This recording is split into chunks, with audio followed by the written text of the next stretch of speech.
Aksi nyata modul 1.4 Tanti Dian Safitri, CGP Angkatan 7 Kabupaten Magetan.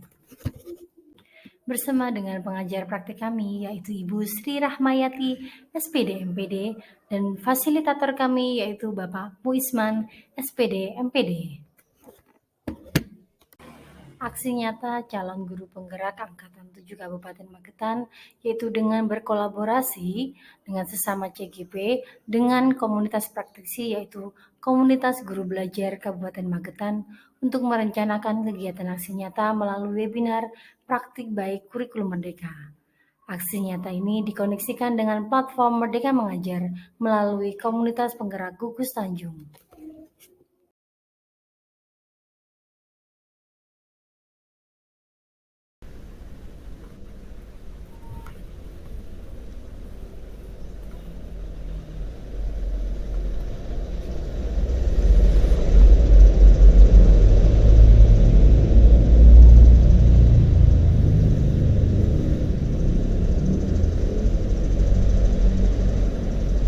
Bisa kita mulai? Oke. Jadi ya, nggak apa-apa, nanti biar nyusul yang Ya. Oke. kita on time ya. Ya. Oke. Assalamualaikum warahmatullahi wabarakatuh. Selamat sore, ibu-ibu yang sangat hebat dan luar biasa. Assalamualaikum warahmatullahi wabarakatuh. Cek suara sudah bisa masuk? Masuk. Ya. Oke ya, kita mulai ya ini. Oke, selamat sore. Assalamualaikum warahmatullahi wabarakatuh. Waalaikumsalam. Salam sejahtera untuk semuanya. Pertama-tama marilah kita ucapkan puja dan puji syukur kehadirat Allah yang Maha Kuasa yang pada kesempatan hari ini di sini kita bisa hadir dalam acara webinar tentang mengenal dan mengendalikan murid bermasalah dengan kontrol restitusi. Bapak Ibu yang saya hormati dan saya banggakan, di sini saya selaku moderator ingin membacakan susunan acara sebagai berikut. Yang pertama yaitu pembukaan, yang kedua menyanyikan lagu Mars, kemudian yang ketiga doa, kemudian yang selanjutnya yaitu acara inti, yang keempat lain-lain yang diisi dengan tanya jawab, yang terakhir adalah penutup. Bapak Ibu yang saya hormati, marilah acara webinar ini yang pertama yaitu dengan pembukaan, kita awali dengan bacaan basmalah bersama-sama. Bismillahirrahmanirrahim. Untuk acara selanjutnya yaitu menyanyikan lagu Mars KGBN. Monggo Mbak Tanti. Izin share screen ya Bapak Ibu.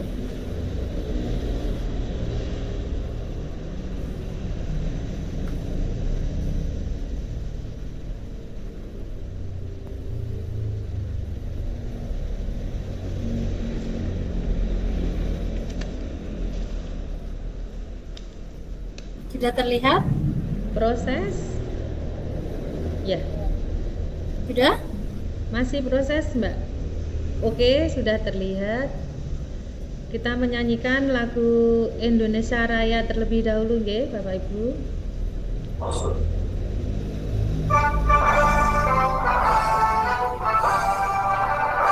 Indonesia airku, tanah tumpah darahku, di sana aku berdiri, jadi bandung ibuku. Indonesia kebangsaanku, bangsa dan tanah airku, marilah kita bersatu, Indonesia bersatu. Hiduplah tanahku, hiduplah negeriku, bangsaku, rakyatku semuanya. Bangunlah jiwanya, bangunlah badannya untuk Indonesia Raya. Indonesia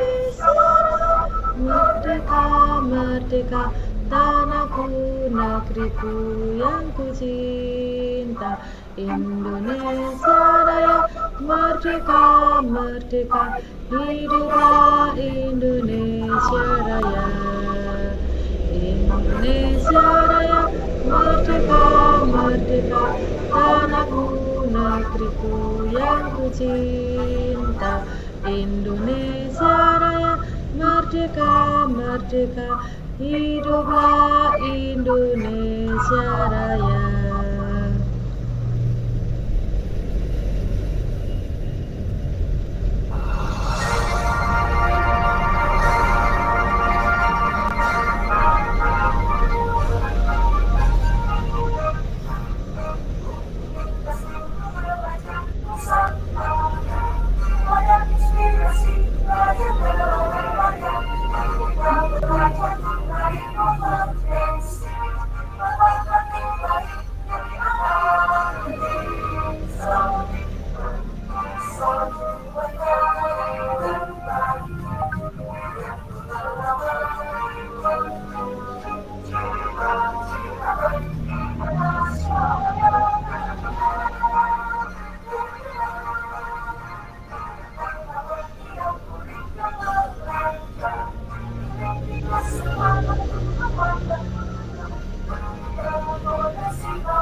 Terima kasih. Terima kasih lagunya yang dinyanyikan tadi. Kemudian untuk menginjak acara selanjutnya yaitu doa. Marilah Bapak Ibu di sini yang hadir di webinar pada sore hari ini, marilah kita berdoa menurut kepercayaannya masing-masing. Berdoa kami persilahkan.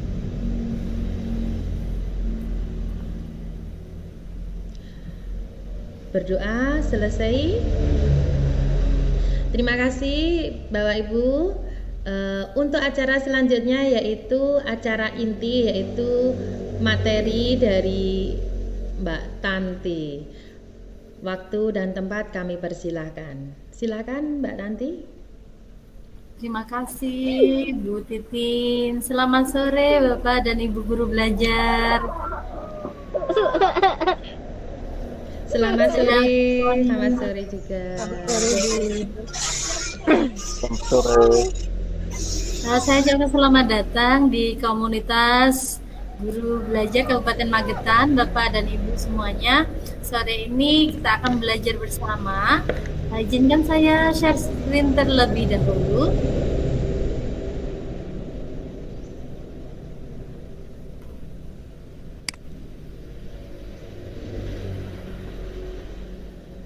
Apakah sudah mulai terlihat? Sudah.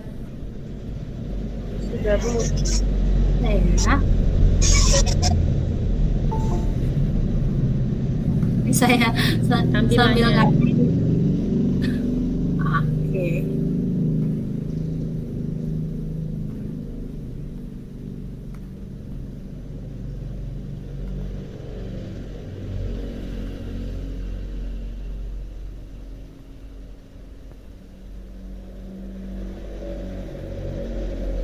Oke. Oke. Sudah. Aduh, saya sambil ini. Masih ada yang masuk lagi nih. Jadikan host ya. Mbak Titin, saya jadikan host dulu ya. Ya. Ya.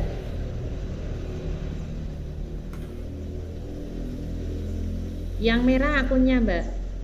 Oh, yang merah ya. Mana ya ini? Ya. Ya, itu. Ini pakai Chromebook soalnya. Udah, lanjut aja deh. Ya, lanjut dulu.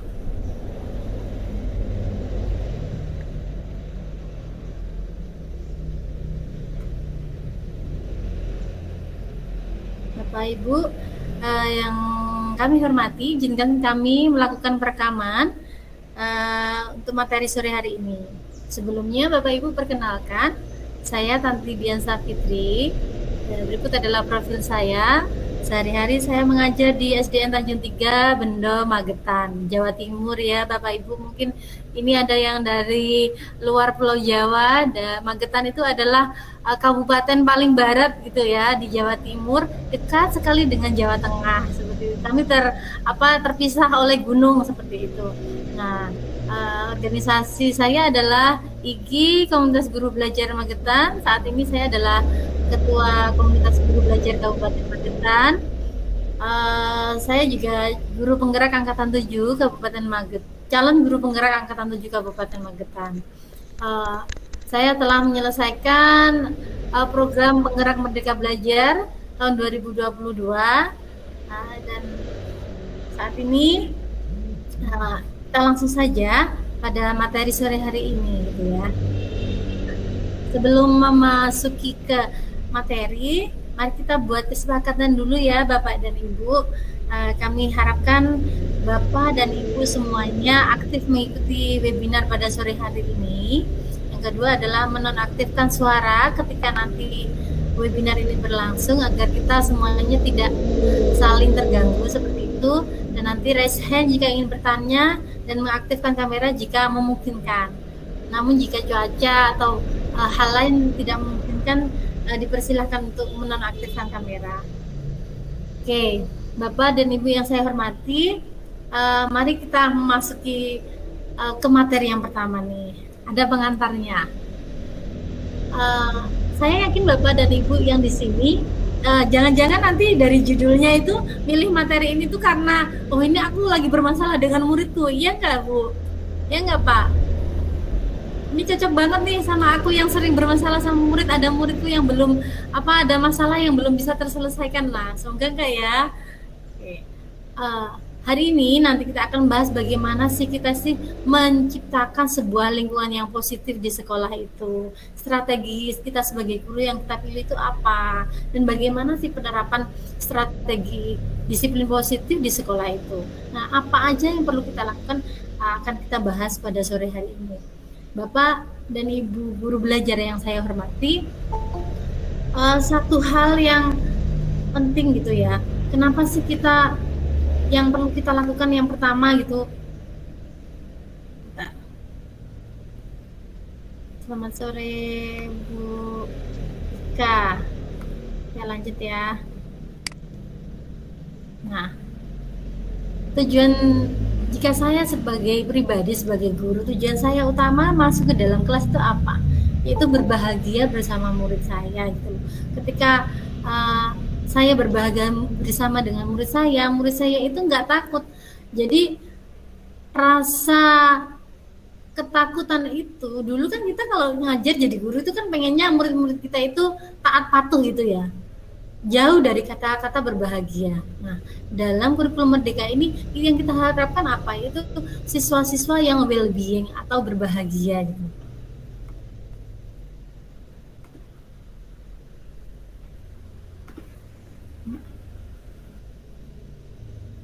Oke, lanjut. Ini Chromebook saya kenapa ya nggak bisa jadikan admin? Nah, ini Bapak Ibu standar nasional pendidikan kita, yaitu yang pertama apa sih? Kita mari refleksi dulu, apakah sudah sesuai standar pendidikan yang kita lakukan di kelas gitu ya. Kalau saya biasanya gini, apakah saya sudah interaktif? Apakah saya sebagai guru itu sudah inspiratif, sudah menyenangkan, atau saya itu guru yang membosankan gitu? Saya itu sudah pembelajaran saya menantang atau gitu-gitu aja seperti itu? Apakah saya sudah memotivasi peserta didik untuk berpartisipasi aktif seperti itu? Nah, jadi standar nasional itu saya gunakan untuk sebagai pertanyaan pemantik kepada diri saya sendiri. Standar nasional yang ada pada pasal 12 itu saya gunakan pemantik. Apakah saya sudah cukup interaktif, inspiratif, dan menyenangkan? Seperti itu, Bapak Ibu. Itu yang pertama.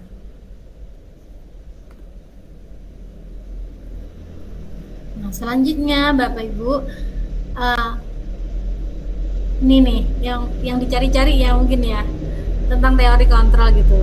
Pernah nggak sih pada panjenengan itu semuanya pada posisi di mana kita itu ada ini murid kok sulit banget diarahkan, kita tuh sampai jengkel, kita pakai nada rendah nggak diperhatikan, kita pakai nada tinggi. Bahkan saya dulu mengajar itu, saya pernah loh jadi guru yang menggunakan suara falset gitu. Pernah nggak Bapak Ibu? Nggak apa-apa, ini open mic aja dulu, kita sambil komunikasi kayak gitu ya. Saya rasa pernah ya kita sebagai guru itu melakukan dosa-dosa seperti itu, berada pada situasi murid diarahkan dan kita sendiri sebagai guru itu nggak tahu gitu harus gimana ya kita ngadepin murid yang kayak gitu. Nah, apa sih yang Bapak Ibu lakukan ketika bisa menuliskan di kolom chat ini? Mungkin apa sih yang Bapak Ibu lakukan ketika menemui murid yang sulit dikendalikan? Boleh menuliskan di kolom chat, kita baca bersama. Silakan Bapak Ibu menuliskan apa sih yang dilakukan ketika menemui murid yang sulit diatur gitu. Bisa dituliskan di kolom chat. Oke, belum? Oke, saya lanjut dulu ya.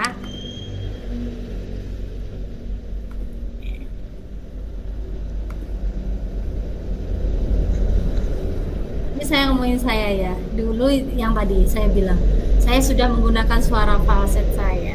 Bahkan yang paling parah tuh pernah nggak Bu lihat ada kejadian yang gurunya sampai mukul muridnya, gurunya sampai nyubit muridnya, sampai ada bekasnya seperti itu, ada kekerasan yang dilakukan oleh guru kepada muridnya. Itu kenapa sih Bapak Ibu sebetulnya? Nah, karena kenapa? Karena jika menurut pandangan saya itu, hemat saya, bahwa muridnya butuh bantuan, gurunya itu juga butuh bantuan gitu. Jadi yang butuh bantuan itu sebetulnya nggak hanya murid, tapi gurunya yang belum mampu mengendalikan keadaan itu juga perlu bantuan. Ini menurut RKV Bapak Ibu, bila kita ingin membuat suatu kemajuan, perlahan sedikit-sedikit kita itu disuruh mengubah perilaku kita. Namun kalau kita itu pengen memperbaiki cara-cara utama kita, yang perlu diubah apa? Kerangka acuan kita, pandangan kita terhadap suatu masalah gitu. Jadi ketika kita ada masalah dengan murid, kita kan dulu fokusnya ke gimana nih, langsung kenapa kamu begini, udah langsung gitu kan. Nah, ternyata menjadi guru itu nggak hanya sebatas itu, kita harus mengubah pandangan kita. Nah, nanti kita akan bahas. Karena kenapa nih? Ada stimulus respon dan teori kontrol ternyata itu. Dulu Bapak Ibu saya tuh memandang murid kita gimana ya, bahwa realitas kebutuhan itu sama gitu. Semua orang itu pengen, realitas kebutuhannya itu sama, bahwa ternyata kita itu sebagai guru nggak pernah memandang murid itu dari sisi pandangan dia ya. Karena ini, ketika ada satu masalah, satu murid melanggar ketika dia potong rambut gitu aja deh, kita memandangnya bahwa oh murid itu bandel, hanya sebatas itu. Tapi kita tidak pernah memandang dari pandangan murid itu, bahwa setiap orang itu memiliki gambaran berbeda-beda ya. Terus apa yang kita lakukan kepada murid kita ketika ada anak yang cukurannya potongan rambutnya itu moha atau apa sih yang istilah anak-anak sekarang itu 2 jari gitu ya, kita itu langsung akan begini. Saya tidak pernah memandang murid saya bahwa kenapa murid saya seperti itu, karena sebetulnya mereka itu berperilaku itu kan memiliki tujuan kan. Karena saya tidak mengenal murid saya tidak mau mengerti dari sisi dia, dan saya berpikir bahwa saya bisa mengontrol murid saya gitu. Padahal yang sesungguhnya terjadi adalah hanya mereka sendiri yang bisa mengontrol diri mereka gitu. Saya lanjutkan. Nah ini, ketika kita sudah menjadi guru yang berpikir bahwa kita adalah guru yang bisa mengontrol murid-murid kita, maka kita akan menginginkan penguasaan terhadap murid kita. Kamu harus sama seperti aturan yang sekolah ini buat. Begitu. Padahal Bapak Ibu, hanya mereka sebetulnya yang bisa mengontrol diri mereka sendiri. Nih, setelah kita melakukan tekanan-tekanan terhadap murid, biasanya apa jika yang kita lakukan ketika murid melanggar? Kita melakukan pemaksaan ketika bujukan-bujukan kita yang kita lakukan itu gagal, kan? Padahal setungguhnya adalah kita harus bisa berkolaborasi Bapak Ibu, melakukan konsensus sehingga tercipta pilihan-pilihan baru seperti itu. Dan kita dulu, saya ini, mohon maaf, saya dulu itu berpikir bahwa ketika saya menerapkan suatu peraturan, bahwa saya harus menang, murid saya kalah gitu. Karena murid saya salah. Saya tidak pernah berpikir bahwa model berpikir itu yang seharusnya adalah menang-menang gitu. Kita harus memenangkan murid kita dengan kita menjadi menang ketika kita memenangkan murid kita membawa dia pada arah yang seharusnya dengan cara yang baik. Begitu. Nih. Apa sih Bapak Ibu sesungguhnya disiplin itu? Nih ya. Coba open mic dong. Ini Bapak Ibu bisa open mic? Nah, apa sesungguhnya arti disiplin itu? Gitu. Banyak sekali miskonsepsi disiplin. Ketika dulu saya juga belum memahaminya, bahwa disiplin itu bagi saya dulu itu hanya sebatas tata tertib, teratur, patuhan pada peraturan. Dan yang lebih ekstrim lagi, saya itu dulu memaknai disiplin itu sebagai hukuman gitu. Dan ternyata disiplin itu nggak hanya sebatas itu terlalu dangkal jika disiplin itu diartikan hanya sebatas hukuman dan kepatuhan. Bahwa disiplin itu sesungguhnya adalah kuat cakap mengatur diri sendiri Bapak Ibu. Mandiri, bertanggung jawab, itulah makna disiplin yang sebenarnya. Nah, Bapak pendidikan kita itu Ki Haji Dewantara menyatakan bahwa di mana ada kemerdekaan, disitulah seharusnya ada disiplin yang kuat. Ya, karena artinya merdeka itu kuat cakap, gitu. Disiplin itulah. Disiplin itu bersifat self-disiplin. Jadi kita sendiri yang mewajibkannya sekeras-kerasnya. Seperti itu Bapak Ibu.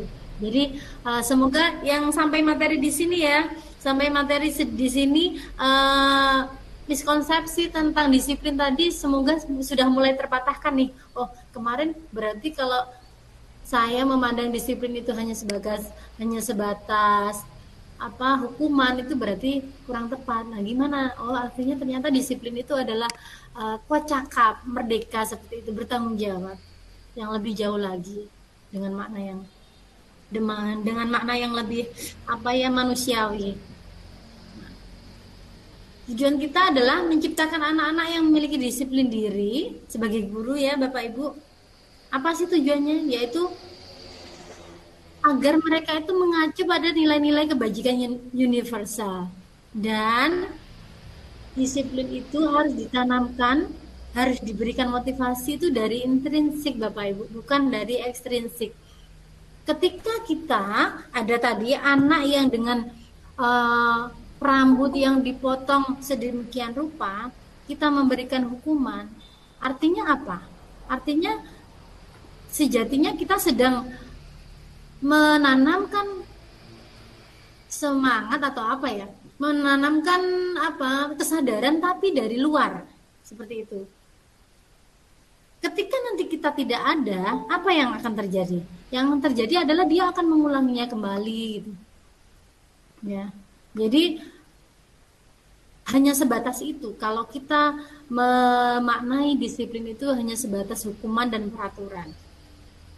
Seperti itu Bapak Ibu.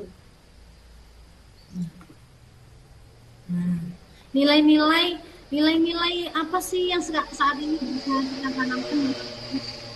Nilai-nilai yang jelas adalah profil pelajar Pancasila. Ini luar biasa sekali Bapak Ibu. Saya bersyukur sekali bahwa kurikulum kita itu berjalan ke arah kurikulum merdeka seperti ini. Bahwa tujuan kita jelas. Yang pertama adalah mendidik anak didik kita itu agar beriman, bertakwa kepada Tuhan Yang Maha Esa dan berakhlak mulia. Akhlak mulia loh Bapak Ibu. Ini ada di paling atas loh. Ya, ya kan, karena ilmu kedudukannya lebih tinggi, akhlak lebih tinggi daripada ilmu tadi. Yang kedua adalah mandiri Bapak Ibu, bernalar kritis, berkebinekaan global, bergotong royong, dan yang terakhir adalah kita mengharapkan bahwa anak didik kita itu menjadi anak-anak yang kreatif gitu ya, seperti itu. Lanjut ya Bapak Ibu ya. Nah, nih. Kalau kita melihat apa yang dilakukan anak didik kita, sebetulnya itu ada 3 motivasi mereka itu melakukan itu. Yang satu biasanya, kenapa sih anak-anak itu tertib? Karena untuk menghindari ketidaknyamanan atau hukuman. Nah, biasanya mereka tuh tanya gini, apa ya yang akan terjadi kalau saya nggak melakukannya? Oh, aku nanti dukung gitu. Itu masih eksternal Bapak Ibu. Jadi kita belum berhasil menanamkan motivasi membangun intrinsik. Yang kedua Bapak Ibu adalah untuk mendapatkan imbalan. Pernah nggak Bapak Ibu ngiming-ngimingin muridnya? Saya dulu pernah. Saya dulu gini, ayo nanti yang paling pinter atau yang paling cepat nanti saya hadiahin bolpen seperti itu. Nah, itu ternyata masih eksternal Bapak Ibu.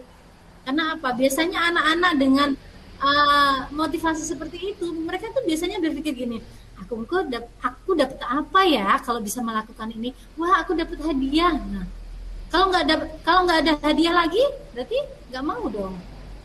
Semua yang pada level 1 dan 2 ini adalah motivasi eksternal. Yang harus kita lakukan adalah ke yang 3 ini Bapak Ibu. Jadi kita bangun motivasi internal. Nah, ketika ada anak melakukan sesuatu hal pelanggaran atau ketika ada anak yang berprestasi, itu kita harus tanyakan kepada dia, kamu tuh pengen jadi orang seperti apa sih gitu.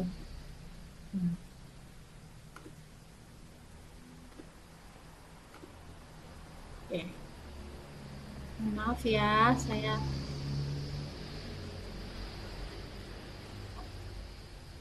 nih. Yang tepat itu gimana sih kalau gitu? Dihukum, terus ada konsekuensi apa direstitusi gitu ya? Coba deh Bapak Ibu, kalau Bapak Ibu ada muridnya, udah dikasih tahu masih melanggar, orang tuanya dipanggil masih melanggar, gimana sih yang Bapak Ibu lakuin? Pernah loh saya dulu ngegibahin murid saya, karena saya nggak mampu, akhirnya murid saya gibahin. Akhirnya murid saya kasih stempel, oh ini murid bandel, ini murid ini. Seperti itu, bahwa kan saya sampai pernah menjadi guru seperti itu, karena saya tidak pernah memandang murid saya tidak pernah memanusiakan murid saya. Yang harus dilakukan apa Bapak Ibu? Yang harus dilakukan adalah dengan restitusi Bapak Ibu. Jadi kita harus menciptakan kondisi di mana murid itu mampu memperbaiki kesalahan mereka sendiri, sehingga nantinya murid itu bisa kembali lagi ke kelompoknya dengan karakter yang lebih kuat. Apakah bisa? Bisa Bapak Ibu. Satu hal yang harus perlu kita yakini adalah ketika kita menjadi pendidik, kita harus yakin bahwa murid kita adalah beruntung menemukan kita sebagai gurunya. Saya selalu berpikir seperti itu. Ketika ada murid bermasalah, saya tidak tahu kenapa di sekolah saya itu dari tahun ke tahun, ketika ada murid bermasalah, murid itu selalu merasa dekat dengan saya. Dulu sebelum saya mengetahui tentang teori restitusi, saya tidak tahu kenapa. Saya hanya menggunakan alamiah, naluri hati saya. saya selalu ngajak ngobrol mereka gitu. Walaupun dulu ngajak ngobrol saya itu belum belum sesuai dengan teori restitusi gitu. Tapi saya selalu memberikan waktu untuk berbicara dengan mereka empat mata gitu. Oh ternyata dari sana mereka itu merasa dimanusiakan. Satu itu Bapak Ibu. Bagaimana sih restitusi itu nanti ya akan bahas nanti ya. Nah, nih, kenapa kita nggak boleh ngasih hukuman? Bagaimana kalau kita memberikan konsekuensi? Apa bedanya dengan restitusi sih gitu? Kenapa kita nggak boleh ngasih hukuman Bapak Ibu? Satu ini, hukuman itu menyakitkan, tapi harus terjadi kan? Nah, kalau konsekuensi sesuatu yang harus terjadi. Kalau kita sebagai guru memberikan restitusi, mereka yang milih gitu. Dan jika kita memberikan hukuman, misal pernah nggak ada guru yang menampar muridnya? Tidak nyaman untuk jangka panjang. Kalau sekarang ada kejadian banyak sekali murid sampai ngelaporin gurunya ke polisi gitu kayak gitu, karena gurunya melakukan kekerasan seperti itu. Nah, karena sebetulnya apa? Nggak perlu dilakukan kayak gitu, karena mereka juga akan tersakiti, ya. Dan mereka bisa lebih agresif kalau nggak ada guru tersebut. Jika direstitusi, nih, murid akan mendapatkan penguatan dan kita itu menjadi guru akan dapat solusi atas masalah, atas solusi dari masalah yang kita hadapi dan dihadapi murid itu. Nih coba Bapak Ibu, pernah nggak dulu waktu kita sekolah dasar? Saya pernah loh disuruh mencatat berlembar-lembar dari guru saya. Kenapa saya bisa ngomong gini gitu ya? Karena saya pernah ngalamin. Dulu waktu SMA saya pernah disuruh keluar dari kelas, ruang kelas guru saya. Akhirnya saya ngerti dan itu traumanya luar biasa gitu. Keingat saya pernah juga disuruh waktu mata pelajaran kimia karena saya belum tertarik dengan kimia. Saya tuh disuruh berdiri sama guru saya dan saya diketawain loh satu kelas. Akhirnya dari modal saking malunya itu sekarang saya adalah nggak pengen murid saya ada yang seperti saya dulu gitu ya. Saya nggak pengen murid saya ngerasain namanya dipermalukan. Saya jadi berhayal gini, andaikan aja ya guru saya itu ngerti apa itu restitusi gitu loh, pasti saya nggak akan dipermalukan di kelas gitu kalau saya nggak bisa seperti itu. Ada juga pernah yang dulu banget disuruh hormat di bawah tiang bendera sampai pingsan gitu. Nah, itu semuanya adalah hukuman Bapak Ibu dan tidak boleh dilakukan.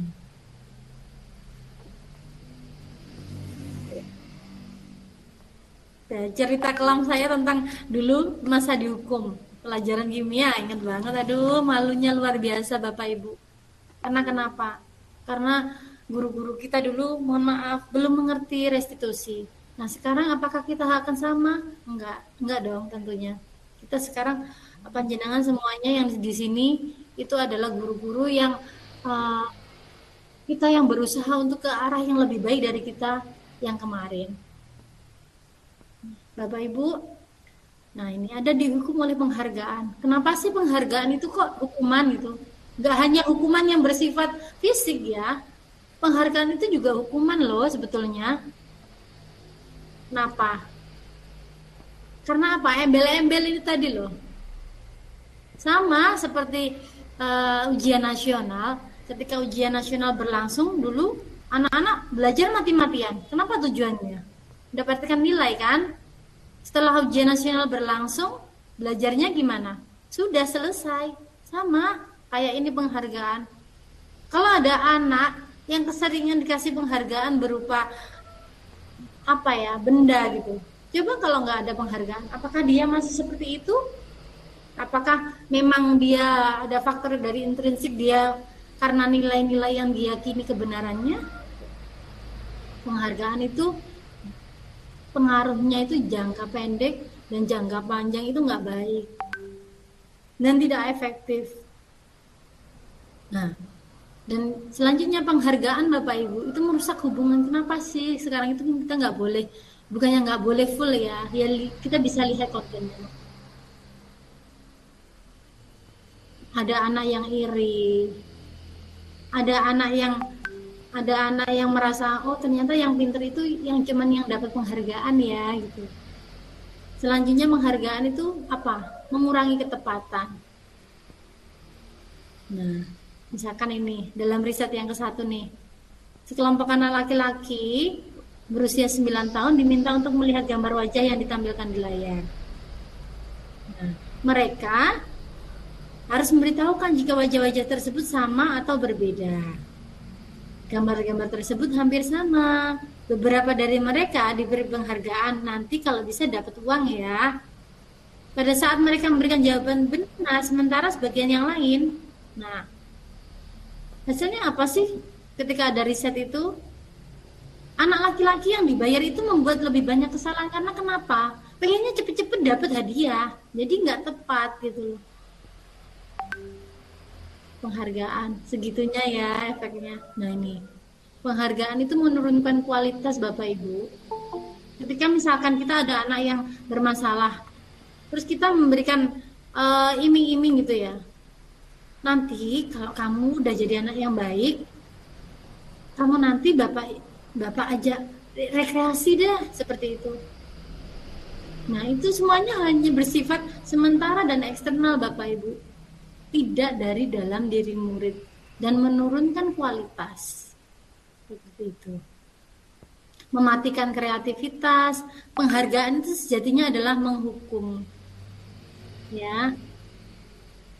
Penghargaan menghukum itu maksudnya apa? Misalkan nih pada ranking, anak yang mendapatkan ranking 2 itu akan paling merasa dihukum gitu ya. Kenapa sih aku ranking 2 gitu? Harusnya aku bisa ranking 1, apalagi yang belakang nih. Berarti aku itu gak pinter, bahkan ada kata-kata aku bodoh loh. Aku gak pernah dapet juara. Padahal kenapa? Itu karena gurunya belum mampu menemukan bakatnya. Yang harus kita lakukan sebagai guru apa? Yaitu kembali lagi memotivasi mereka dari dalam atau intrinsik ya, dengan menanamkan nilai-nilai yang diyakini kebenarannya oleh mereka nih. Lalu bagaimana membangun dan menangani kalau nggak boleh dari ekstrinsik berupa penghargaan ini kan tadi ya. Restitusi Bapak Ibu itu bukan untuk menebus kesalahan, tapi kita menginginkan anak didik kita itu belajar dari kesalahannya. Restitusi atau akan memperbaiki hubungan kita dengan murid-murid, dengan orang tuanya, murid dengan temannya yang bermasalah.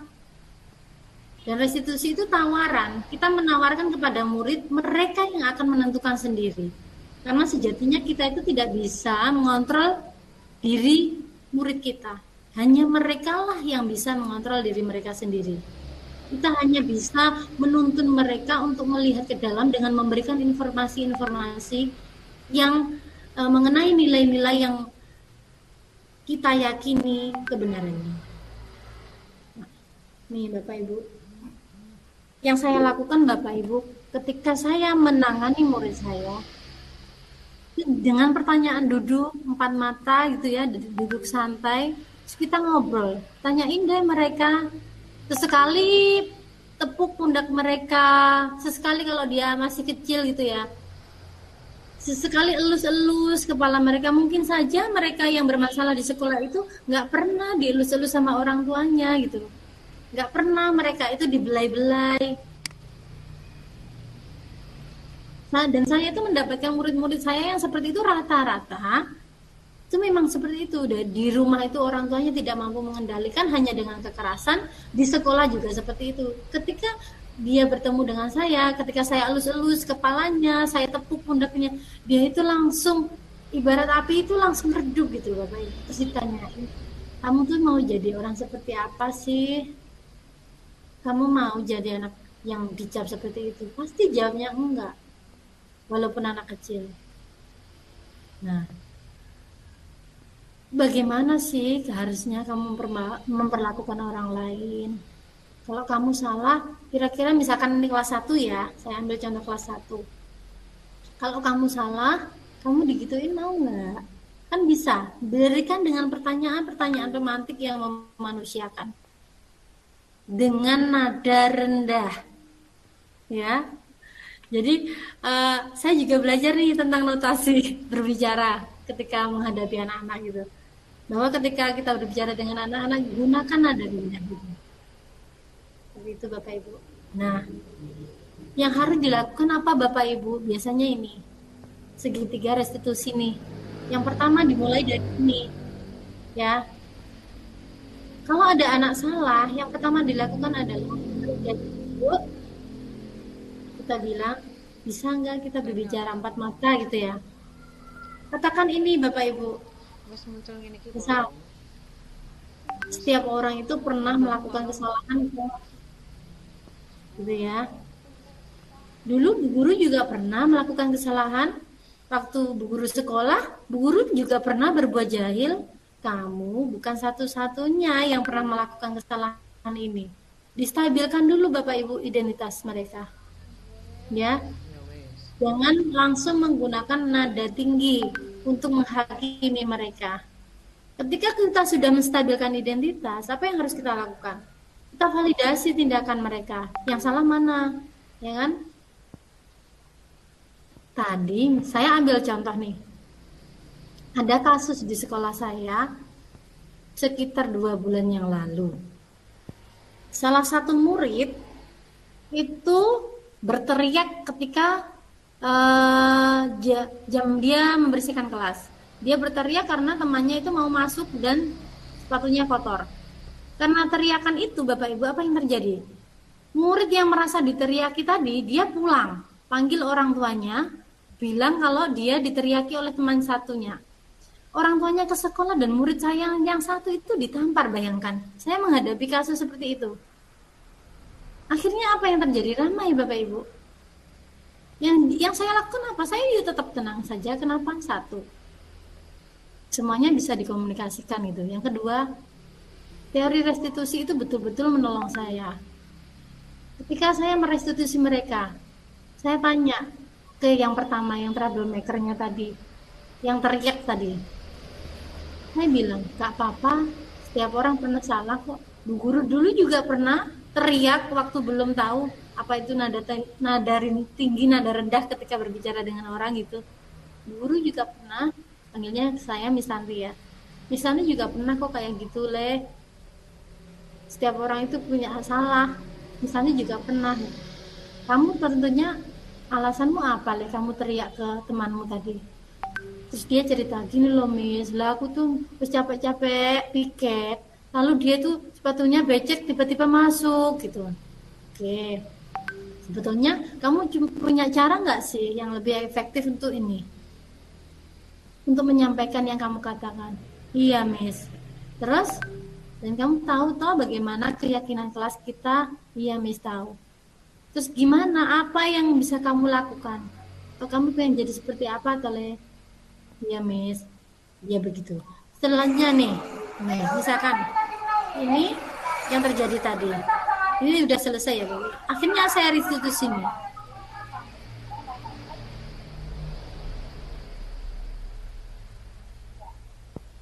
Setiap orang itu pernah melakukan kesalahan, tapi misalnya yakin kamu membentak itu kan pasti punya tujuan kan? Tujuan kamu membentak teman-teman itu apa sih? Kemarin pas saya ada kode bermain kamu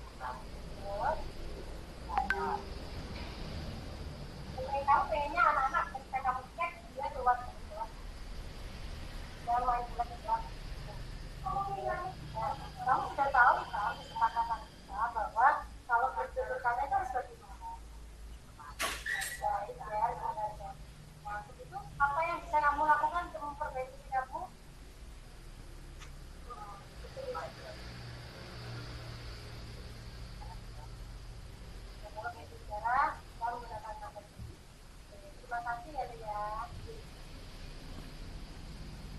Nah ini Bapak Ibu, akhirnya saya kasih kertas nih mereka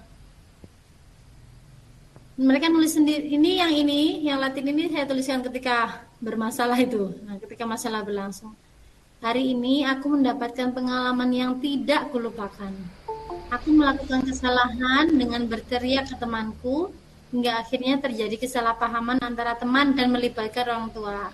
Sesungguhnya yang aku inginkan adalah aku menjadi anak yang baik, sopan, berguna bagi bangsa. Mereka nulis sendiri loh ini. Untuk itu aku akan memperbaiki semua kesalahanku. Jadi Bapak Ibu, kekuatan dari restitusi itu luar biasa Bapak Ibu. Saya merasa tertolong sekali bahwa ketika saya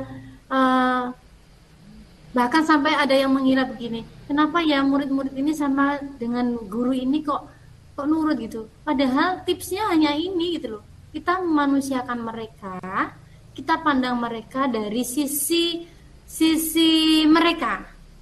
Kita tanya dulu, kita stabilkan dulu identitasnya, bahwa setiap orang itu pernah melakukan kesalahan gitu ya. Setelah itu tujuan mereka apa sih? Kita pandang dari sisi mereka, tanyakan kepada mereka. Yang ketiga adalah tanyakan kepada dia sendiri, bagaimana dia mau memperbaiki dirinya. Misalkan Bapak dan Ibu ada kasus itu, kasih aja kertas kayak gini Bapak Ibu, dikasih, diajak ngomong, diajak ngobrol, dimanusiakan. Seperti itu. Ya. Menurut saya, Ini pendapat menurut saya. Orangnya baik dan bisa mengerti semua orang. Dan jika ada anak yang salah, tidak langsung menghukumnya dengan fisik, melainkan mau kita untuk merefleksi kesalahan. Oke.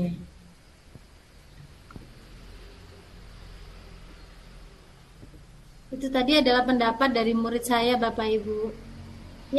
Dan gini, restitusi itu ya setiap anak itu berbeda loh. Restitusi tiap anak itu berbeda. Jadi ada anak yang direstitusi sekali gitu aja, udah langsung sembuh. Ini saya restitusi anak ini namanya Rifki ini. Ini lama Bapak Ibu dan luar biasa. Memang kita harus bersabar. Bu, kalau saya udah nyobain restitusi nanti, kok nggak mempan ya? Coba aja terus Bu, pasti nanti ada suatu hari ada titik-titik di mana mereka akan menyadarinya. Dan itu pengaruh kok. Pernah juga saya suatu kasus gini, ketika guru-guru mau rapat gitu ya, itu mereka bilang, nanti kalau ditinggal semua pasti kelasnya kacau balau gitu. Kalau kita keluar semua pasti nanti gini. Saya masuk ke kelas, masa sih saya selalu tidak percaya kalau murid itu dilabeli dengan kata-kata bahwa murid itu nggak bisa dikendalikan. Saya ya selalu yakin, yang pertama kita sebagai guru harus yakin dulu bahwa murid kita ini pasti mau gitu aja. Saya masuk Bapak Ibu ke kelas gitu, saya masuk, saya lihat mereka ada yang sudah mulai nangis gitu. Kenapa nangis? Semuanya di kelas 1. Itu loh Bu yang nakal. Ketika saya pegang tangannya si anak kelas 1 tadi, kenapa kata teman-temanmu kamu nakal? Miss nanti percaya kamu nggak nakal. Dia digituin aja, anak kelas 1 gitu ya. Itu udah merasa, oh ya aku nggak nakal gitu loh. Jadi jangan sampai kita sebagai guru udah teman-temannya bilang, oh kayak nakal, kita sebagai guru terus bilang itu juga gitu. Kita berikan penguatan kepada dia. Kamu nggak mau kan jadi anak seperti itu gitu. Jadi kekuatan dari restitusi ini tadi Bapak Ibu. Nah nih, kekuatan restitusi itu luar biasa. Bahwa dengan hal sekecil ini, ternyata kita itu mampu loh membuat perubahan di sekolah kita. Membuat perubahan kepada anak-anak yang spesial gitu ya. Jangan pernah kita melabeli murid-murid kita itu sebagai anak-anak yang nakal, bandel, bucan dablek. Nah, jangan Bapak Ibu ya.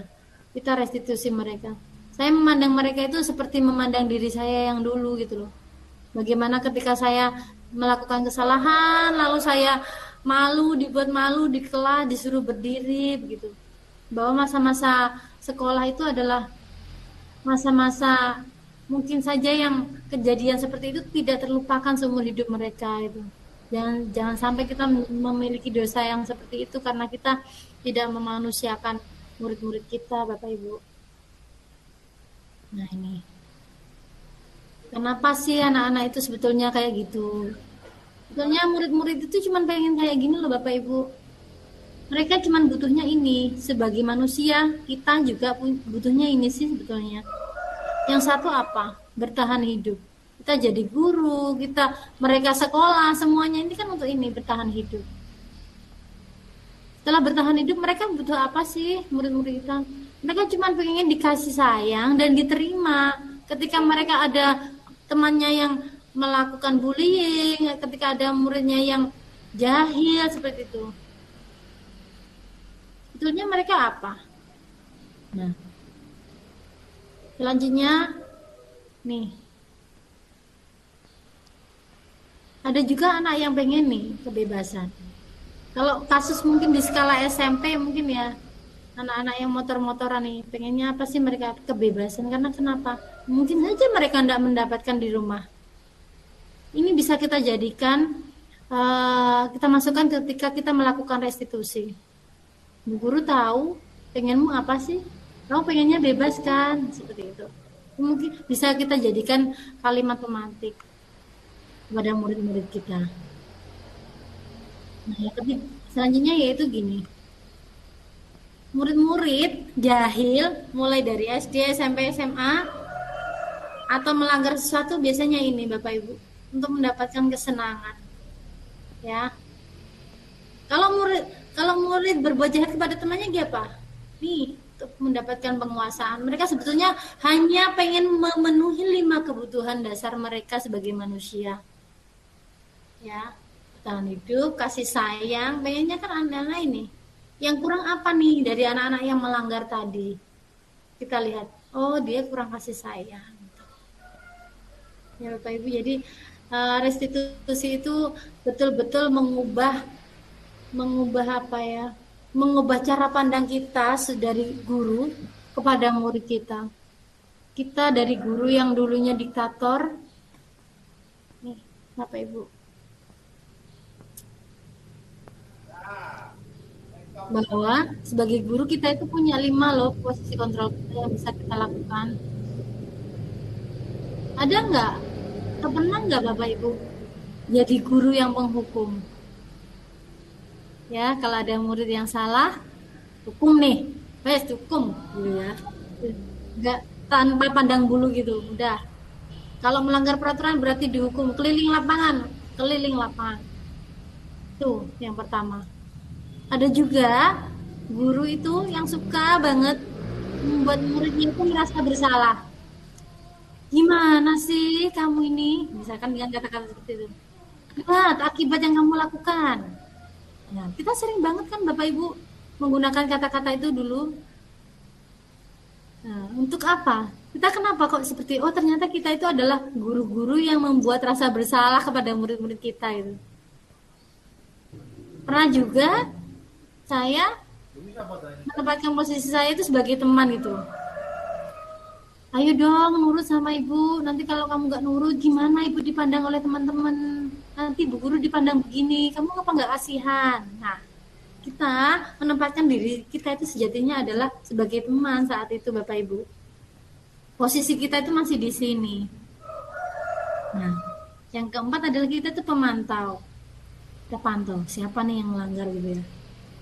Nah, harusnya gimana? Seharusnya di sini Bapak Ibu, kita harus menjadi manajer, ya. Jadi mempersilahkan murid mempertanggungjawabkan perilakunya tadi. Dengan cara bagaimana manajer itu? Ya dengan cara restitusi tadi, Bapak Ibu.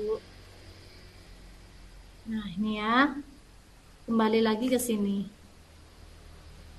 Kita sampaikan ke mereka. Oke nak, sesekali panggil aja mereka nak gitu atau apa. Kadang anak-anak yang di sekolah yang melanggar itu apa sih? Mereka cuma seneng dipanggil nak, ndo gitu. Istilah apa dari daerah kita gitu yang bisa mendekatkan. Gak apa-apa nak, saya biasanya gitu. Kalau di WA atau apa murid saya gitu. Tiap orang itu pernah melakukan kesalahan gitu ya. Kamu loh bukan satu-satunya orang yang pernah berbuat salah. Guru juga pernah. Kamu tentunya pernah Kenapa toh? Kamu punya alasan kan melakukan seperti itu gitu ya. Nah, lalu kamu tuh mau jadi anak seperti apa sih, Le? Do, gitu ya. Kamu mau memperbaiki sikapmu, gimana caranya? Ya, jadi kita sesuaikan. Restitusi ini adalah rumusnya. Bagaimana kita menyampaikan dilihat dari muridnya. Untuk skala SD, kita bisa menggunakan restitusi dengan bahasa yang lebih pendek dan lebih mengena. Itu kita bisa menggunakan intonasi atau nada yang disesuaikan di sekolah dasar. Semakin ke bawah, otomatis nada yang kita gunakan harus semakin halus, ya. Untuk di skala atas, kita bisa menggunakannya dengan ya tentunya berbeda ya dengan skala di sekolah dasar dan di kelas rendah Bapak Ibu. Oke. Ya Bapak Ibu. Nah, ini udah tiba. Bagus. Bapak Ibu, demikian tadi materi yang bisa saya sampaikan. Mungkin Bu Titin silakan saya kembalikan lagi ke moderator ya. Mungkin kita bisa langsung tanya jawab atau gimana. Terima kasih Mbak Tanti yang baik dan luar biasa untuk materi hari ini. Pasti kita akan tahu ya bahwa pentingnya restitusi untuk peserta didik kita. Di sini restitusi itu memang sangat penting sekali dan dibutuhkan kepada siswa kita ya, terutama siswa-siswa kita yang membutuhkan kasih sayang, siswa-siswa kita yang sangat bermasalah, itu perlunya dengan adanya restitusi. Terus kita sebagai pendidik memang kita tidak boleh melabel ya, melabel ke siswa kita menjadi anak yang bodoh, anak yang jelek, kemudian anak yang kurang mampu, kemudian anak yang tidak pintar. Itu memang jangan sekali diucapkan kepada peserta didik kita. Alangkah baiknya kalau kita memberikan anak-anak itu memberikan kata-kata yang sangat menyentuh, sangat indah, sangat memotivasi, memanusiakan. Ya. Dan itu sama halnya kita memanusiakan manusia ya. Jadi Bapak Ibu yang ada di sini semuanya, saya yakin Bapak Ibu di sini semuanya sangat hebat sekali dan sangat luar biasa. Untuk selanjutnya, untuk sesi selanjutnya yaitu sesi tanya jawab. Mungkin Bapak Ibu ada yang mau ditanyakan atau mungkin ada yang kurang jelas dengan penjelasan dari Mbak Tanti, atau mungkin ada masalah yang sekiranya dengan adanya restitusi tersebut bisa ditanyakan dengan cara raise hand. Monggo Bapak Ibu. Ya, jadi intinya tadi ya Bapak Ibu adalah kita menggunakan teori segitiga restitusi. Mungkin Bapak Ibu bagaimana bisa menuliskan di kolom chat nih? Ya. Gimana nih biasanya menangani murid? Mungkin bisa di kolom chat, bisa atau tanya langsung aja, enggak apa-apa nggih Bapak Ibu. Bisa. Nah, sebenarnya udah Bu Olivia nih.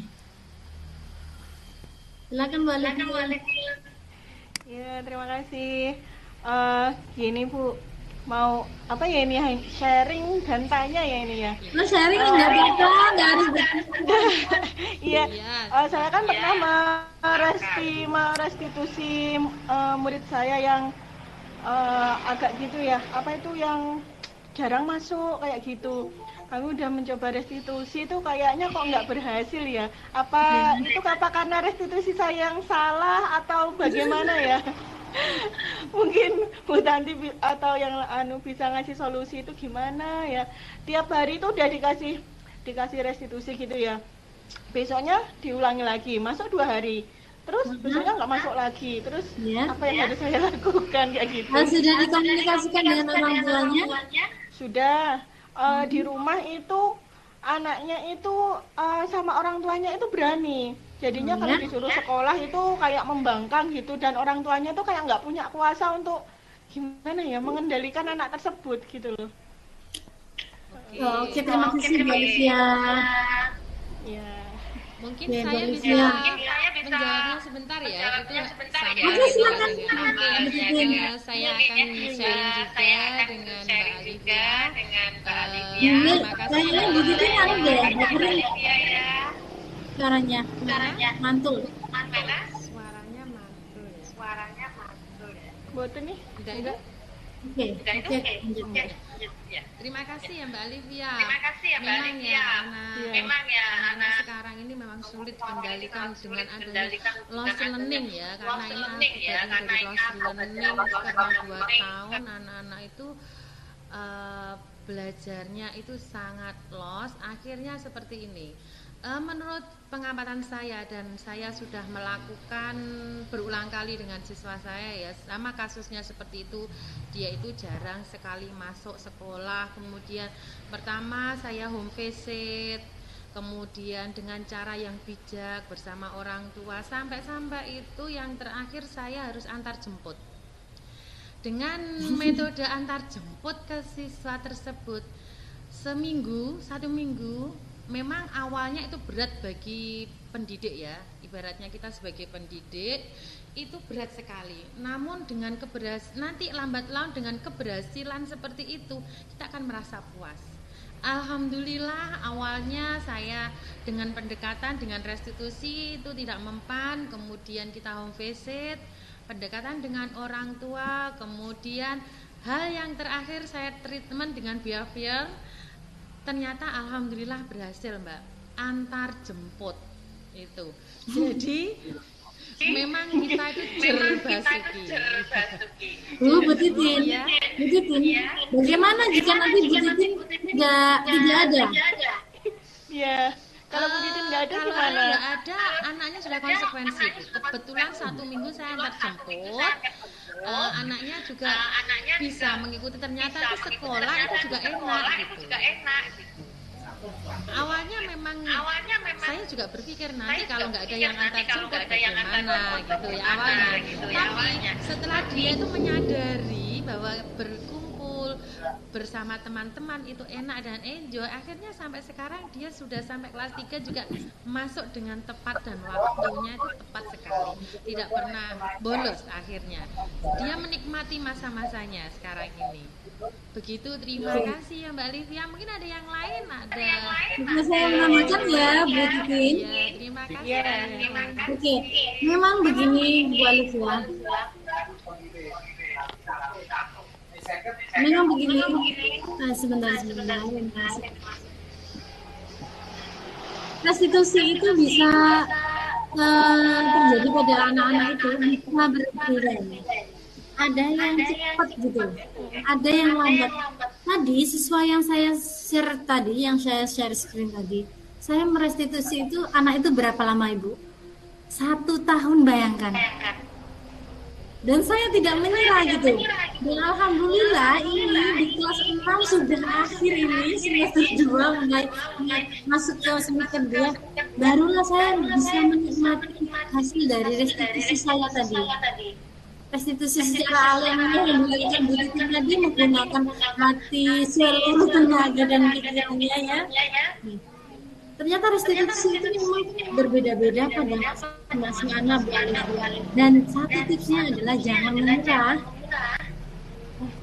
Kita yakin pasti ada satu titik di mana anak itu nanti mengerti. Ketika kita terus memberikan, kamu pengen jadi anak seperti apa, bagaimana kamu mewujudkan terus, akan ada titik di mana anak itu sadari seperti itu. Dan misalkan di sekolah dasar belum berhasil, restitusi bisa dilanjutkan lagi di sekolah SMP. Nah, jadi guru-guru ini saling terkait seperti itu. Nah, memang merestitusi anak yang spesial itu tidak gampang gitu. Namun kita jangan menyerah seperti yang saya sampaikan tadi. Saya merestitusi salah satu murid saya itu 1 tahun loh, bayangkan. Kalau baru 1 kali menyerah, wah, harus punya daya lentik. Ya, ayo. Sebenarnya tidak 1 kali Bu, dari kelas 5. Sudah dari kelas 5 itu sudah dilakukan kayak gitu ya. Mungkin kalau sekarang kalau dulu belum tahu ya tentang restitusi. Ternyata oh yang saya lakukan itu ternyata restitusi. Lah mungkin apa faktor di rumah itu juga pengaruhnya besar ya bagi anak-anak Pengaruh juga. sekali, Bu Iya. Alicia. Jadi apa yang kita lakukan sebagai guru itu kan hanya sekian persen kan jam kita di sekolah. Ketika kita orang tuanya juga tidak melakukan restitusi, tidak melakukan perubahan sikap, anak itu kan dia begitu karena ada sebab akibat ya. Ketika suatu anak dia kasar seperti itu, otomatis dia biasa dikasari. Ya, ketika anak biasa membentak temannya, otomatis dia figur orang tuanya di rumah adalah suka bentak-bentak. Jadi perlu direstitusi semua. Artinya apa? Orang tua juga melihat kekurangannya apa. Kita sebagai guru harus mampu mengkomunikasikannya. Bapak, Ibu, kita bangun komunikasi. Saya nggak bisa share di sini foto-foto ketika saya merestitusi orang tuanya juga gitu. Mohon maaf karena beliau tidak berkenan kemarin ketika ada masalah itu. Seperti itu, Bapak Ibu. Jadi jangan menyerah ya Bapak Ibu kalau baru merestitusi 1-2 kali. Saya 1 tahun ya ada 1 murid ya. Bisa dari kelas 5 sampai ini kelas 6 mulai semester 2 ini baru berhasil gitu. Wanita ini raise hand. Silakan Bu Anita. Bu Anita.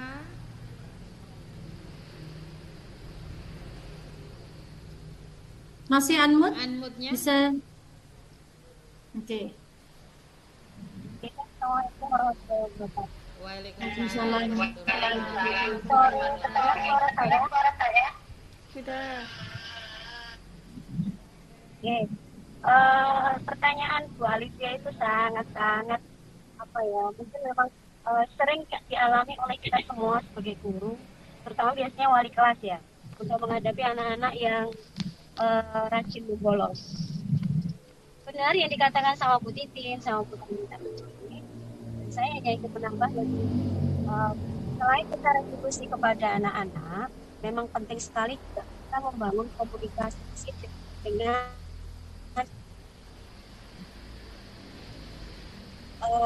wali murid. Ini kebetulan kan ada perubahan wali kelas dan saya masuk di wali kelas. Ada satu siswa saya juga yang bolos tidak dapat. Baru 2 hari ini saya bangun komunikasi dengan wali murid, alhamdulillah respeknya luar biasa. Ya, jadi saya seperti teman bagi ibunya juga, si anak ini nggak mau bersekolah sesuatu hal, akhirnya orang tuanya cerita ternyata anak ini ikut mbahnya. Dari sini nanti saya yakin nanti memang next ini akan besok datang sama bapak kandungnya, ternyata anak ini sudah orang tuanya yang perempuan memiliki anak ini diikuti ternyata latar belakang kenapa anak ini tidak mau masuk. Jadi hampir 1 bulan ini berarti baru masuk sekitar 2 kali aja. Nah, ternyata besok jadi orang tuanya kandungnya telepon pagi ke saya, ternyata Bu, besok akan saya antar.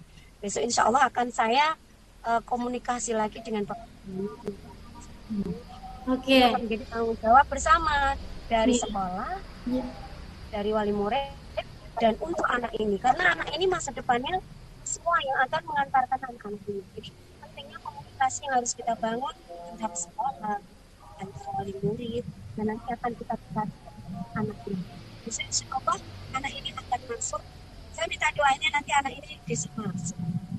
Jadi itu aja tambahan dari saya, pentingnya komunikasi dengan wali murid. Baiklah. Ya, baiklah Bu Anita, terima kasih. Memang kalau di SMP itu memang ada ya sebuah paguyuban, dan di sini kalau di SMP memang ada wali kelas. Nah, dengan adanya wali kelas kita bisa berkomunikasi antara dengan wali murid, siswa. Itu memang sangat mudah dan tidak kalah pentingnya, yaitu kalau di SMP, SMA maupun SMK itu di sini sudah diwadahi dengan adanya guru bimbingan dan konseling. Nah, ya, di sini itu memang kalau kita semuanya memang berkolaborasi dengan BK ya, itu hal yang paling alternatif terakhir itu. sebelumnya ya kita restitusi dulu antara guru, wali kelas. Memang seperti itu sesuai dengan prosedur dari mekanisme bimbingan dan konseling. Nanti kalau Jadi, memang yang Bu Titin ya, BK udah nggak kayak dulu lagi ya. tidak, BK sekarang bukan tempat hukuman bukan ya. ya, sekarang Kalau dulu bukan kan polisi, konotasinya BK bukan, itu, iya, wah aku di betul BK nih sekali, gitu ya. iya. Kalau Ah, mungkin kalau saya memahami sekarang ini adalah guru yang dicinta ya. Ini memang sudah saya rasakan yes. sendiri. Anak-anak Iya. kalau saat jamnya saya itu nggak ada, itu saya dicari terus gitu. Walaupun saya nggak ngajar kelas 9, nggak ngajar kelas 7, saya selalu dicari. Itu. Karena apa? Saya sering ngasih anak-anak dengan sentuhan, kasih sayang betul, masuk Betul kelas, sekali. iya masuk kelas. Itu memang senang sekali. Di sekolah saya juga sama halnya, itu anak-anak yang sangat luar biasa dengan keahlian yang tertentu sendiri-sendiri, unik pokoknya itu. Dengan telatennya, dengan ikhlasnya kita sentuh anak-anak tersebut, saya yakin dia akan sadar dengan sendirinya itu nanti. Iya, kita tentunya menyadari yang Iya, tadi bahwa betul. anak-anak kenapa sih kayak gitu? Itu pasti mereka sedang berusaha memenuhi 5 kebutuhan Iya, dasar mereka. untuk mencari Ada anak jati yang nggak diri, bahagia, ya. ada anak Salah yang satunya pengen ya, dihargai. betul. Untuk anak-anak seusia SMP itu memang masih mencari jati diri. Nanti kalau sudah SMA dia udah tahu, oh saya tuh posisinya di ini loh, saya posisinya ini. Nanti beda sekali. Jadi anak yang rawan itu memang anak yang paling rawan-rawannya itu di SMP itu, ya. Di SMP itu memang Nah, hal begitu yang sulit. perlu kolaborasi ya, Bu Titin ya, Betul. antara ketika di guru sekolah dasar mengantarkan Betul. mereka ke jenjang SMP hingga SMA. Jadi restitusi itu harus terus berjalan untuk mengiringi mereka sekali. agar mereka nantinya adalah selamat sampai tujuan dan menjadi manusia yang berbahagia sebagai anggota masyarakat. Iya, betul sekali. Yeay, Ya, Bu begitu Titin. ya. Monggo yang lainnya yang mau bertanya. Sudah ini masuk ke hampir ke penghujung acara Iya, nih. ini hampir ke penghujung acara ini. Mungkin ada satu lagi? Ada satu Silakan lagi? Bapak Ibu, Silakan. kita sharing aja. Kita Nggak sharing usah aja. nggak usah merasa apa, kita sharing apa ya, apa yang terjadi di kelas seperti itu. Mungkin kalau kita sharing, kita nggak mendapatkan yang sefrekuensi, kita malah didukung. Iya, aku ngajar anak ini, kenapa dia bandel? Iya loh, dia bandel banget. Oh, itu udah terkenal. Wah, jangan gitu ya, Bu. Kita adalah komunitas guru belajar yang saling apa ya, frekuensinya ya sama, yaitu arah positif gitu. Jadi kalau kita ada anak yang bermasalah, murid bermasalah, kita, oh, Bu bermasalah ya, gimana Bu kalau direstitusi? Nah, syukur-syukur kalau satu sekolah, ayo kita restitusi bareng gitu. Nah, iya kan? Kita saling menguatkan di sini untuk ke arah kayak yang lebih baik gitu. Jangan nanti sampai kita dibanding murid yang bermasalah bersama-sama gitu ya, Bu ya. Iya. Syukur-syukur kalau Bapak Ibu gurunya yang perlu direstitusi mungkin bisa kok, tidak hanya murid saja, kita saling refleksikan. Bapak Ibu guru juga perlu refleksi, juga perlu kalau bersalah Iya. itu mungkin juga restitusi juga. Jadi kita biar balance dengan siswa kita. Itu pernah itu ya waktu 2 minggu yang lalu siswa saya juga bertanya seperti itu, kenapa ya Bu ya?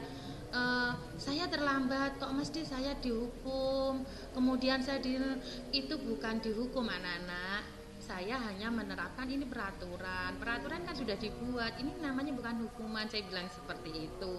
Tapi kenapa ya Bapak Ibu guru yang terlambat kok tidak dihukum? Itu yang sangat menyentuh di hati saya itu sangat menyentuh betul itu. Makanya saya berusaha sedini mungkin saya itu tidak terlambat. Karena apa? Ada pertanyaan seperti itu. Setiap kali ada Bapak Ibu yang terlambat, saya hanya menerapkan saja, hanya saya bicara yang cantik saja ke siswa kita. Biar apa mindsetnya siswa kita itu, oh ternyata Bapak Ibu guru itu tidak seperti itu. Saya berusaha meyakinkan ke anak-anak seperti itu. Sering kali itu Bapak Ibu. Seringkali kenapa ya Bapak Ibu guru yang terlambat pulang duluan kok nggak dihukum, kita saja yang bolos dihukum gitu. Nah, ini Bapak Ibu gurunya perlu direstitusi nih. Perlu juga, makanya bisa kita restitusi. Kenapa? Mungkin Iya. ada sebabnya. Iya, satu Bu Titin. ketika kita mau menghadapi murid kita gitu ya, kadang kita lagi emosi, Iya. tahu murid kita apa misalkan berkata-kata, satu yang perlu kita tanyakan dulu kepada diri kita mau menghadapi mereka dengan seperti apa sih gitu. Kita mau muncul dengan sosok yang hantu, devil Iya. gitu ya, atau mau menjadi manajer tadi Alhamdulillah dengan segala solusi selama yang ini kita tahu. saya juga selaku guru bimbingan dan konseling, saya tidak pernah, selama ini saya belum pernah memarahi ke anak-anak. Alhamdulillahnya di situ. Sampai saya menghukum itu saya nggak pernah. Jadi saya menekankan ke anak-anak, walaupun dipanggil ke ruang BK, itu bukan berarti kalian bersalah, tidak. Di sini kita itu hanya memberikan informasi pendidikan. Jadi anak-anak itu senang sekali. Jadi sampai sekarang pun, kenapa ada anak-anak seperti ini kok langsung ke ruang BK, kita sama-sama belajar. Saya bilang seperti itu. Saya meyakinkan ke anak-anak memang ruang BK itu bukan tempat anak-anak yang bermasalah. Jadi di sini hanya memberikan informasi, hanya mengarahkan itu ke anak-anak seperti itu. Jadi supaya berkelanjutan ke arah yang baik, supaya berguna. Saya bilang seperti itu. Jadi perlu keyakinan kepada siswa, karena meyakinkan itu sulit loh. Sulit sekali itu. Memang sulit sekali. Itu pun berjalan beberapa tahun baru begitu. Terima kasih. Mungkin ada yang lainnya. Ini waktunya masih kurang lebih 10 menitan lah ya Bu ya. Bu Widaningsih nih, silakan Bu Widaningsih. Monggo. Dianmu dulu. Ya udah Bu. Assalamualaikum warahmatullahi wabarakatuh. Waalaikumsalam warahmatullahi wabarakatuh. Iya Ibu, kebetulan saya ngajar di kelas rendah Ibu ya, di kelas 1. Sekolah dasar? Atau? Iya Ibu, sekolah dasar. Ya, di sekolah dasar Bu. Kebetulan di kelas saya itu ada salah satu siswa yang kalau misalkan dikasih tugas, mau itu tugasnya gampang ataupun sulit, dianya gampang nangis, seolah nggak ada rasa percaya diri gitu Bu ya. Oke. Ya, terus pas kalau keduluan aja sama teman sebangkunya, dia gitu nangis juga setiap apapun hal itu, ya gampang banget nangisnya Bu. Sudah dapat. Ya dalam sehari nyampe 4-5 kali nangis tuh Bu. Gimana sih Bu solusinya? Oke, terima kasih Bu Widaningsih. Bu Widaningsih dari mana ini Bu? Saya dari Bandung Bu. Oke, Bu Widaningsih, ada nih kasusnya sama nih kayak di sekolah saya, guru kelas 1 selalu curhat begini. Wah, yang si A ini pasti dia dikit-dikit nangis, ketinggalan temennya aja dia nangis. Iya betul Bu. Ketika saya ada teman bicara gitu Bu, saya sampaikan ke guru itu, Bu, nggak apa-apa menangis. Kalau ketika ada anak berbuat salah atau dia marah menangis itu tidak apa-apa. Itu satu, dia sudah melakukan hal yang tepat. Nggak bolehnya apa? Kalau dia marah dia mukul. Kalau dia ketinggalan dia nyobek bukunya, itu nggak boleh. Satu hal, ketika ada menangis dia sudah melakukan hal yang tepat Bu. Yang kedua adalah Ibu perlu menguatkan bahwa Ibu juga perlu tahu bahwa anak itu dia mungkin saja belum terbiasa menderita. Gini, pernah nggak sih Bu tahu ada cerita begini? Kalau kita jadi orang tua, kalau mau pergi ya pergi aja, jelasin ke anak. Kalau dia nangis ya nggak apa-apa. Dia biar belajar menderita. Ketika dia menghadapi sesuatu dia nggak gampang letoy gitu.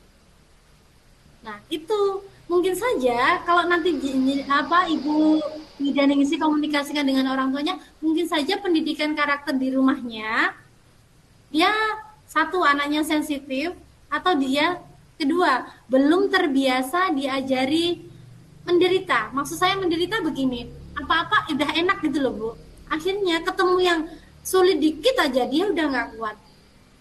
Ya nggak apa-apa, dikuatkan saja. Ketika dia menangis tidak apa-apa, semuanya baik-baik saja, dan jelaskan kepada mereka bahwa kepada dia tadi yang suka nangis tadi, oke, kamu menangis nggak apa-apa, butuh berapa lama untuk menangis gitu. Tanyakan Bu, Ibu hitung 5 menit ya gitu. Kemudian lihat nanti sampai angkanya itu misalkan Dari jam 8 sampai lebih 5 menit ya. Pasti nih dia nanti pasti ngangguk. Ya, kalau dia sudah jawab ya oke. Nanti kalau udah 5 menit, tengokin lagi Bu, gimana udah lebih tenang? Sudah, kalau sudah bisa lebih tenang, lanjutkan lagi mengerjakan ya. Udah begitu aja terus Bu. Kalau dia menangis, satu hal dia sudah melakukan hal yang tepat. Yang kedua, berikan waktu untuk menangis. Berapa lama, dan dia bisa siap melanjutkan pembelajaran kembali dan kembali ke kelompoknya. Begitu, Bu Widaningsih. Iya, Ibu terima kasih. Ibu. Iya, nanti saya coba Ibu. Terima kasih masukannya ya Ibu. Kalau besok dia nangis lagi, satu hal, bilang kepada dia nggak apa-apa, nangis nggak apa-apa, divalidasi dulu kan tadi, distabilkan identitasnya dulu, ya kan? Iya. Langsung biar mau nangis, kamu pengen mengungkapkan ketakutanmu kan, gitu, ya kan? Oke, saat ini terus biar nggak nangis lagi gimana? Di restitusi tadi loh Bu, yang 3 tadi, gimana biar nggak ketinggalan? Tadi kenapa ketinggalan seperti itu? Diterapkan. Terus yang terakhir tambahin lagi, berikan kesempatan waktu. Berapa lama kamu mau nangis? Butuh berapa lama untuk berdamai gitu. Jadi setelah direstitusi berikan dia kesempatan untuk menenangkan diri. Begitu Bu Widaningsih. Iya Ibu, terima kasih Ibu buat Semoga masukannya. berhasil ya, semoga Ya, berhasil. amin, Nangasin Bu. ya, nanganin murid yang nangisan tadi. Bisa ya Bu ya. Iya Bu, makasih Bu. Baiklah, Sama-sama, Bu Widaningsih. terima kasih Ibu Widaningsih. Untuk hari ini kita waktunya sudah cukup nggih Bapak Ibu. Dari sini saya ucapkan terima kasih. Di sini saya selaku moderator mengucapkan terima kasih yang sebanyak-banyaknya. Mungkin ada tutur kata yang kurang berkenan, mohon maaf yang sebesar-besarnya. Untuk selanjutnya, marilah kita akhiri dulu webinar hari ini dengan bacaan hamdalah bersama-sama. Alhamdulillah. Untuk selanjutnya saya ucapkan terima kasih semuanya. Selamat sore. Wassalamualaikum warahmatullahi wabarakatuh. Demikian. Waalaikumsalam warahmatullahi Sampai jumpa di wabarakatuh. webinar selanjutnya Bapak Ibu guru belajar. Perlu foto dulu ya Mbak. Kita perlu dulu ya Bapak. Iya, foto dulu. Kita perlu. Ini walaupun pesertanya udah tinggal dikit nih, Nggak ya apa-apa, Pak. nggak apa-apa. Kita foto dulu. Mungkin Ya. semuanya Bapak Ibu.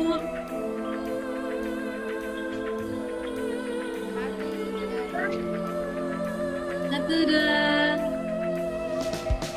Oke. Oke, terima kasih ya untuk Bapak Ibu Terima kasih. guru yang Sampai jumpa. hebat dan luar biasa. Selamat sore.